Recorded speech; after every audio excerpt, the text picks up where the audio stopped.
అదే RTV app వార్తల్ని క్షణాల్లో చదివే అవకాశం ఉంటుంది. ఒక న్యూస్ పేపర్, ఒక టెలివిజన్ ఛానల్ మీ చేతుల్లో ఎప్పుడూ ఉంటాయి. ఇదే కాదు, రాష్ట్ర కేంద్ర ప్రభుత్వాల మధ్యలో ఉండాల్సిన సత్సంబంధాలను పునరుద్ధరించి దీర్ఘకాలికంగా స్కైవేస్ కావచ్చు, ఫ్లైఓవర్లు కావచ్చు, రోడ్లకు సంబంధించి కేంద్రం ఇవ్వాల్సిన అనుమతులకు సంబంధించి ఢిల్లీలో ఉండే ఆంధ్రప్రదేశ్ భవన్, తెలంగాణ భవన్ ఆస్తుల పంపకాలకు సంబంధించి వీటన్నిటిని కూడా ఒకటొకటిగా పరిష్కరించుకుంటూ ప్రధానమంత్రిని, కేంద్ర హోంమంత్రిని, సాగునీటి పారుదల శాఖ మంత్రిని, అర్బన్ డెవలప్మెంట్ మినిస్టర్తో సహా శాఖలకు సంబంధించిన అందరి మంత్రులను కలిసి తెలంగాణకు రావాల్సిన నిధులను, తెలంగాణ రాష్ట్రం యొక్క హక్కులను కేంద్ర ప్రభుత్వంతో కూడా పరిష్కరించడానికి ప్రయత్నం చేసినాం.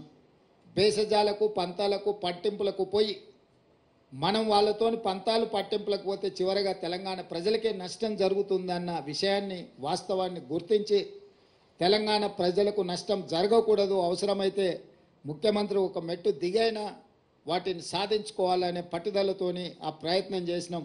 కేంద్ర ప్రభుత్వం కూడా చాలా విషయాలలో సానుకూలంగా స్పందించింది. ఈరోజు మెట్రో రైలుకు సంబంధించి, పాలమూరు రంగారెడ్డి ఎత్తిపోతల జాతీయ ప్రాజెక్టుకు సంబంధించి, ఇతర రైల్వే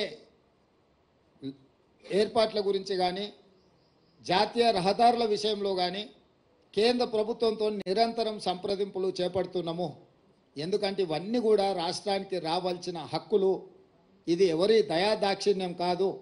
రెండు ప్రభుత్వాల మధ్యలో సత్సంబంధాలు ఉండాలి అని మా ప్రభుత్వం మొదటి నుంచి భావించింది.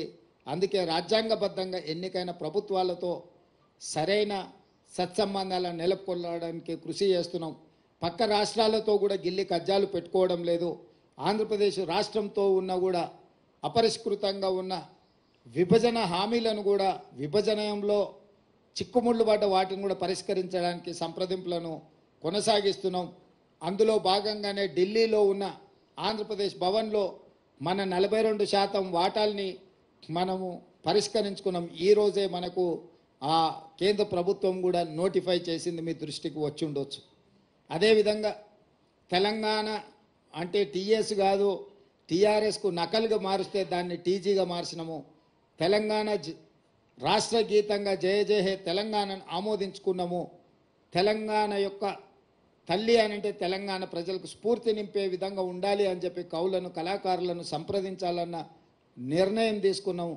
తెలంగాణ రాష్ట్ర అధికారిక చిహ్నాన్ని కూడా పోరాటానికి స్ఫూర్తిగా, త్యాగాలకు నిలవుగా ఉండాలి అని చెప్పి దీని మీద కూడా మార్పు కోసం ఒక కమిటీని వేయడం ద్వారా ఈ అన్ని కూడా చర్యలు చేపట్టాలని మా ప్రభుత్వము తీసుకున్నది. అంటే ఒక పక్కన భాషాపరంగా, తెలంగాణ సంస్కృతి పరంగా, తెలంగాణ ప్రజల యొక్క మనోభావాలను గౌరవించుకుంటూ, అదేవిధంగా పరిపాలనను కూడా నూతన సాంకేతిక విధానంతో ముందుకు వెళ్ళి హైదరాబాద్లో మెట్రో రైలు, మూసీ రివర్ ఫ్రంట్ను, హైదరాబాదు నగరానికి రావాల్సిన తేవాల్సిన తాగునీటి జలాల విషయంలో కూడా ఒక స్పష్టమైన కార్యాచరణతోని, అదేవిధంగా సాగునీటి ప్రాజెక్టులు ఏ ఒక్కటి కూడా తెలంగాణ వచ్చినాక పూర్తి కాలేదు.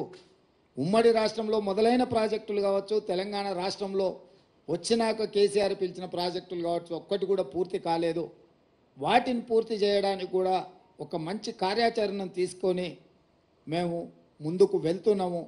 మా సహచర మంత్రులందరూ కూడా బాధ్యతాయుతంగా రోజుకు 18 గంటలు పనిచేస్తూ ఈ ప్రభుత్వానికి, తెలంగాణ రాష్ట్ర ప్రజలకు మంచి పేరు, తెలంగాణ మోడల్ని ఇదొక వైబ్రెంట్ తెలంగాణ అని నిరూపించే విధంగా ఈరోజు మా సహచర మంత్రులందరూ కష్టపడి పనిచేస్తున్నారు. మనస్ఫూర్తిగా సహచర మంత్రులను కూడా నేను అభినందిస్తున్నా. మరిన్ని వీడియోస్ కోసం ఛానల్ ని సబ్స్క్రైబ్ చేయండి. లేటెస్ట్ అప్డేట్స్ కోసం వాట్సాప్ ఛానల్ ని ఫాలో చేయండి. అండ్ లింక్ డిస్క్రిప్షన్ లో ఉంది.